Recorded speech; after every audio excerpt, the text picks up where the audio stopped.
আমাকে ওর ব্যবস্থা করতে হবে। ও সবুর চর, ওকে আর এখানে রাখা যাবে না। এখান থেকে বেরিয়ে যাও। প্রভু বিশ্বাসঘাতকদের স্থান দেন না।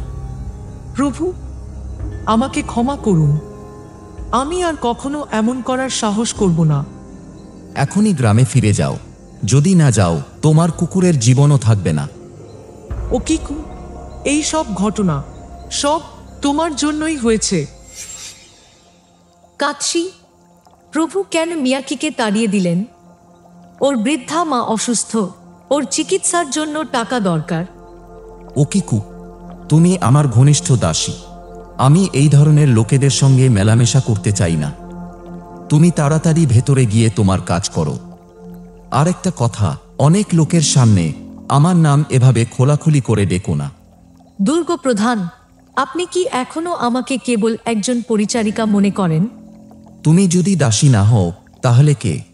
আমি তোমার প্রতি মুগ্ধ, এটাই